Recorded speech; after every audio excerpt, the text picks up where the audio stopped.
안녕하세요. 원샷입니다. 출퇴근길 15만원 깨는 직장인 주식투자 원샷입니다. 오늘 방송은 주간 증시체크 10월 2주차 방송이고요. 금주의 키워드는 미 국채금리 급등, 외국인 이탈, 환율 급등입니다.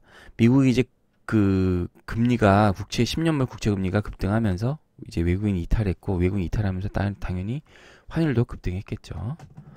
자, 그래서 금주의 중심 한마디로 얘기하자면 우려가 현실이 된 증시다. 너무 안타깝게도 설마 했었는데 그 현실이 된 증시다라고 말씀드리도록 하겠습니다. 이제 상세한 내용 알아보도록 하시죠. 제가 10월 증시 대응 전략 이거 계속 말씀드렸죠. 이렇게 파란 선이 한국선이다. 이걸 진짜 설마 하면서 설명을 6개월 전부터 해드렸는데 정말 이렇게 되고 있습니다. 그래서 제가 이제 말씀드렸죠. 외국인 매도 시와 외국인 매수 시에 어떻게 해봐야 된다. 왜냐 10월 증시는 솔직히 자신이 없기 때문에 상황을 보고 대응을 하자. 그래서 외국인이 매도할 때는 어떻고 매수할 때는 어떻고 이렇게 일단 나눠서 준비를 해놓고 상황을 보고 대응하자라고 제가 이렇게 말씀드렸었죠. 그래서 10월 증시는 크게 상승 하락할 모멘텀도 없다. 결국 기간의 프로그램 매수, 지금 아직 프로그램 매수는 안 들어오고 기간이 오히려 매도를 했죠. 매수 속에 외국인 수급이 결국에는 증시 상승과 하락을 좌우할 거다라고 지난 10월 증시 이벤트에서 말씀드렸죠. 10월 외국인 수급이 키다. 이번 달. 근데 이번 주에 들어와서 어땠습니까? 대규모로 팔았습니다. 자, 그러면 수급을 한번 보시죠. 이제 중요한 거는 이런 외국인의 매도, 기관의 매도가 일시적인 거냐, 추세적인 거냐, 그걸 좀 따져봐야 되거든요. 일시적이면 좋죠, 그나마. 근데 이게 추세적이면 안 되는데, 어쨌든 그 한번 상황을 한번 짚어보도록 하겠습니다.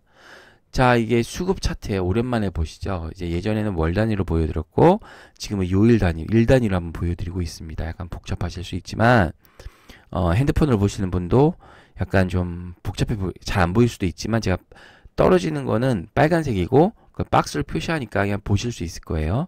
자, 왼쪽이 8월 1일, 8월달 수급이고요. 오른쪽 테이블이 9월달부터 10월 초까지 수급입니다. 자, 그러면 일단 외국인이 어떻게 추세가 어땠는지 보죠. 8월 초부터. 8월 초에 이렇게 빨간 박스 빠진 거죠. 빨간색이. 뭐 이렇게 샀다.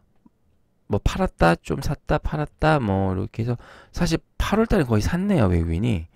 순매수가 1.65조를 샀습니다. 그죠? 9월달에 코스피 외국인 보면 죄다 빨갛네요. 그러니까 파는 애요. 그죠? 그냥 8월달에 산 걸 9월달에 지금까지 10월 5일까지 죄다 팔고 있다.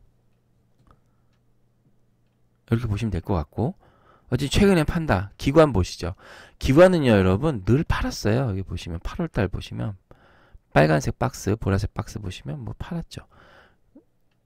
그래도 근데 기관은 계속 팔았다가 중반에 좀 샀어요. 9월 12일부터 여기 전후로 해서 좀 샀어요. 그러다가 21일부터 냅다 팔았죠. 그 다음에 이제 5일날 팠는데 사실 기관이 산 건 별로 중요하지 않아요. 얘네가 샀다고 지수가 올라가는 게 아니니까. 보시면 10월 5일날 1116억을 순매수했지만 지수는 마이너스 7포인트 빠졌잖아요. 외국인이 팔았을 때 지수가 다 보시면 등락 보시면 이게 등락 포인트거든요. 다 빠졌습니다. 대부분.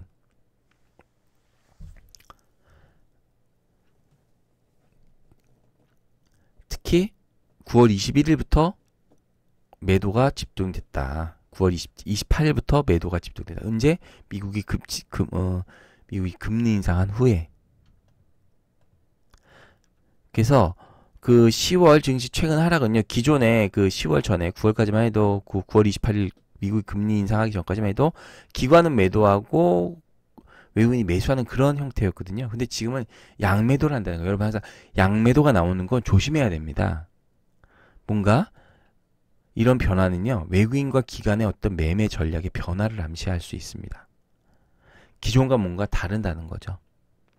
그래서 시장을 당분간 관망할 필요가 있고요. 이제 그렇게 되면 시장의 색깔이 또 바뀝니다. 늘 시장의 색깔이 바뀌어요.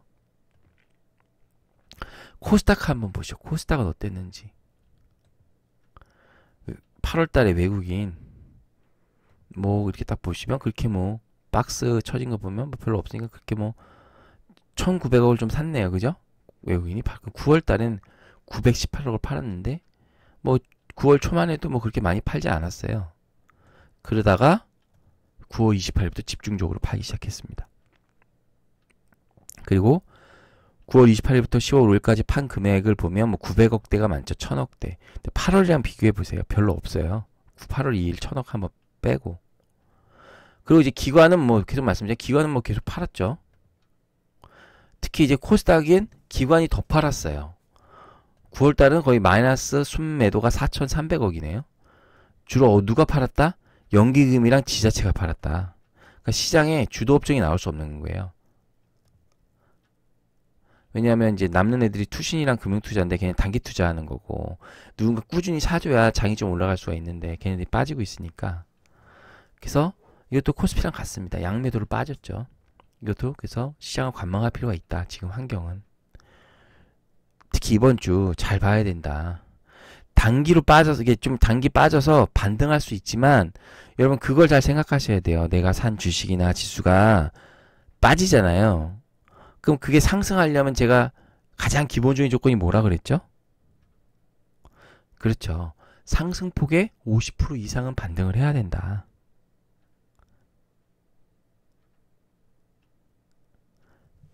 무조건. 그게 첫 번째. 그걸 잘 지켜보셔야 돼요. 이번에 빠져서 주 초반에 잠깐 반등할 수 있어요.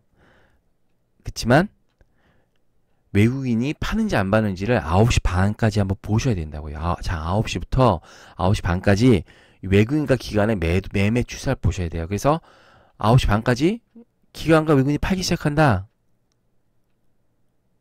그러면 장 끝까지 팔 확률이 높다는 거죠. 그럼 그때 내가 주식을 사면 물릴 확률이 높은 거죠. 9시 40분까지 그러니까 장이 안 좋을 때는 성급히 장에 들어가시면 안 되고 장을 좀 지켜보셔야 돼요. 장이 빠지면 내가 산 주식도 빠질 확률이 높습니다. 평상시 같으면 급등주라 20% 갈 거지만 10%뿐이 못 가요. 그나마 다행으로 안 빠진다면. 요런 점 꼭 기억하시기 바라겠습니다. 자, 그러면 이제 지난주 핵심 증시 뉴스 알아보도록 하겠습니다. 국채금리 급등에 따른 뭐 이제 외환 기관에서 매도 급락을 했는데 5일간 1.4조를 팔았답니다. 외국인이.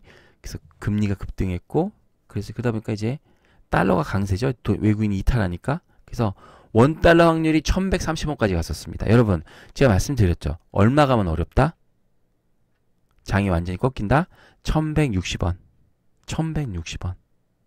그래서 IT 중심으로 제가 정확히 찝어서 말씀드려야죠. 1160원.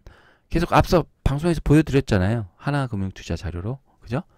그래서 IT 중심으로 철강 화학 매도가 되고 있다. 그다음 외국인 자금 이탈이 가속화되고 있다. 뭐 이런 얘기고. 그럼 미국 국채 금리가 얼마까지? 3.24까지 급등을 했고 2011년 최고치다. 근데 그나마 지금 단기적으로 올랐기 때문에 또 막 오르기는 어렵다. 그러니까 환율도 갑자기 막 올라가기는 어렵겠죠. 왜냐면 단기 급등했으니까 숨고르기를 하겠죠. 그죠? 근데 외국인 10조 매물 공포가 이제 있다는데 이제 MSCI의 중국 A주 편입 확대 뉴스가 나왔습니다. 기존의 5%에서 이제 20%로 늘린다. 그러니까 거기를 늘리면 어떻게 해요? 딴 걸 팔아야 되잖아요. 그럼 우리나라 것도 팔 거고. 그런 이제 매물에 대한 매도 물량에 대한 우려가 있습니다. 예전에 그 뱅가드 펀드라고 있어요. 그거에 대한 진짜 지겹게 팔았습니다. 6개월 동안. 그 우려가 있는지 기관까지 팔아댔네요. 그러니까 이런 걸 다 봐야 돼요. 환율, 고용, 성장률이 3중고다. 이제 10월 달에 그 미국의 그 환율 조작국 그 지정이 있죠. 우리나라도 관찰국이고 중국도 관찰국. 근데 환율 조작국 될 확률이 높죠, 중국이. 그러면 또 이제 시장에 쇼크가 올 수도 있는 거고. 어쨌든 2019년 또 IMF에서 이제 성장률 2%대로 낮췄습니다. 그다음에 국내 고용도 마이너스가 8월 달에도 마이너스인데 9월 달도 마이너스랑 되고. 그러니까 내수도 안 되고 수출도 안 되고. 이제 갈수록 증시는 꺾일 확률이 높다. 그래서 제가 그 표를 말씀드렸었죠. 맨 앞에. 그럼 이제 지난주 상승업종 및 주요 이벤트인데 뭐 상승업종이 뭐 있겠습니까? 별로 없겠죠. 딱 보시면 은행 하나 있네요. 은행 5개 있네. 5개. 근데 뭐 이제 나머지 보험기계인 건 얼마 오른 거 1%도 안 된 거예요. 상승률이. 그나마 은행이 좀 올랐고 그 오른 이유는 3분기 호실적 배당 기대감, 그다음에 국채금리 인상에 이런 것 때문에 올랐었죠. 그래서 미 국채금리 인상과 MSCI 중국 A주 편입 우려에 따른 외국인 기관의 동반 매도가 진행됐다.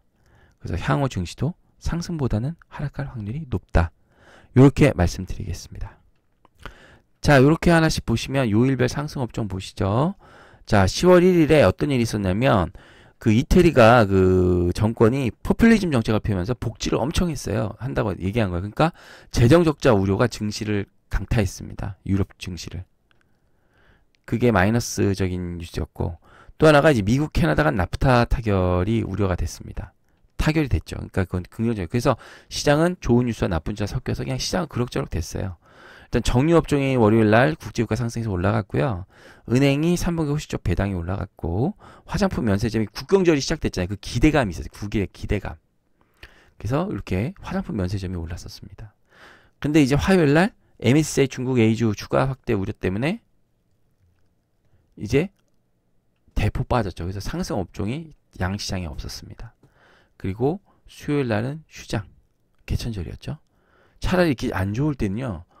쉬는 게 나아요. 예를 들어서 지금 중국 국경절이잖아요. 지난주에 다 열렸어 봐요.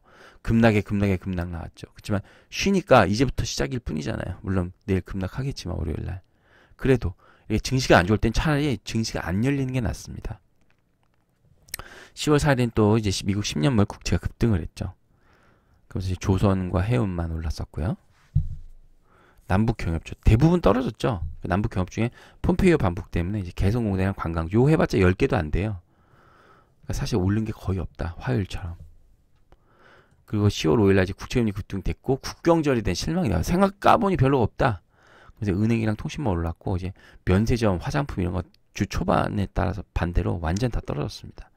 남북 경협 이제 그나마 개성공단 올랐고요. 시장의 대부분 업종이 하락을 했다. 금주는.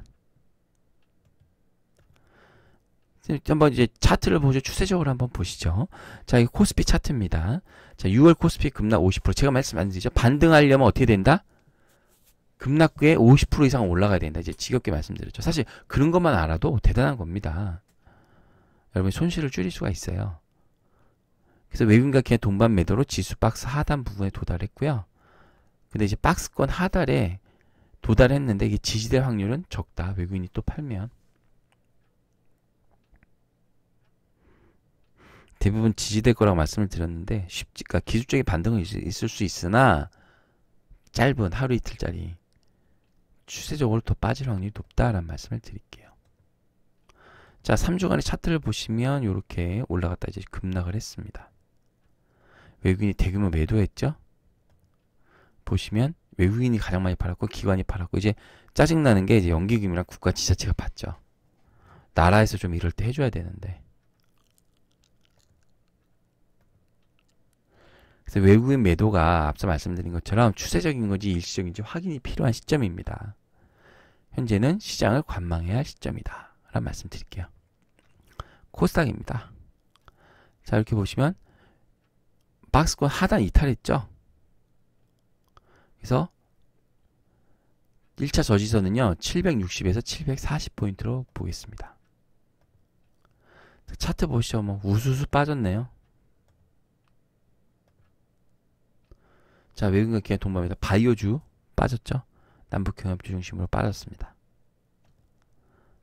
양쪽으로 다 팔았네요. 외국인과 기관이. 그죠? 마이너스. 투신이 엄청 팔았네요. 결국 하락의 중심은 투신이다. 이렇게 보면 될 것 같아요. 기관은. 이것도 똑같습니다. 뭐 관망해야죠. 뭐. 그래서 이번 주 증시 전략은요. 굉장히 심플합니다. 할 말이 별로 없어요. 외국인의 한국 증시 매도가 추세적인 것인지 일시적인 것인지 확인이 필요한 시점입니다. 그래야 그나마 뭐 어떻게 대응을 할까 말까 하는데 그러니까 월요일 화요일장을 보셔야 되고 특히 짧게 매매하시는 분들은 데이 트레이딩이나 스윙이나 하시는 분들은 반드시 외국인의 추세를 보셔야 되고 9시에서 9시 반까지 추세를 지켜보셔야 됩니다. 그래서 지금은 시장을 관망해야 할 시점이고요. 신규 매수자는 관망이 유리하죠. 근데 제가 생각하기에 10% 미만의 손실 보유자는 손절을 하시고 기다리시는 게 어떨까. 제 생각에는 뭐 한 7% 그나마 오르고 8% 5% 오르면 그게 지금은 현금을 좀 갖고 있어야 될 시기인 것 같아요. 그리고 요 정도 손실은 지수가 더 많이 빠지면 그만큼 내가 그 종목을 싸게 살 수 있으니까 그럴 수가 있습니다. 근데 시장이 제가 생각하기엔 기술적 반등은 나올 수 있을 때 그때 빠져나오시는 게 잘 판단을 하십시오. 근데 이것보다 더 많이 손실을 보신 분은 이제 개인이 결단을 하셔야 될 것 같아요. 진짜 아싸리 40, 50% 빠졌다. 근데 중요한 건 아주 그렇게 손실분을 오래 갖고 있을 분들은 그나마 기업의 실적이 좀 좋아야죠. 진짜 뭐 이상한 뭐 테마주를 갖고 물려있다, 많이 물려있다 그러신 분들은 한 2년은 기다리실 수도 있어야 돼요. 보통 그런 주식이 물려있다 하더라도 한 2년이나 3년 갖고 있으면 복구되는 경우가 있더라고요. 생각보다 많이. 어쨌든 이제 지금은 시장을 관망해야 할 시점이다 라고 말씀드리도록 하겠습니다. 자, 다음 방송 안내입니다. 10월 14일 주간 지식체크 10월 3주차 방송이고요. 그 전에 아마 제가 좀 강의를 아마 휴일날 한번 올려드릴 것 같아요. 한번 보시고 좀 지금 장이 하락하다 보니까 별로 할 말이 없어요. 그래서 좀 방송이 약간 짧아졌는데 어쨌든 잘 보고 대응하셔야 되고 성급한 매매하시면 안 되고 가급적 현금을 갖고 계셔야 될 시점입니다. 자, 어떻게 잘 보셨다면 구독 버튼, 좋아요 버튼 꾹 눌러주시고 성공 투자 되시기 바라겠습니다. 이상 원샷이었습니다.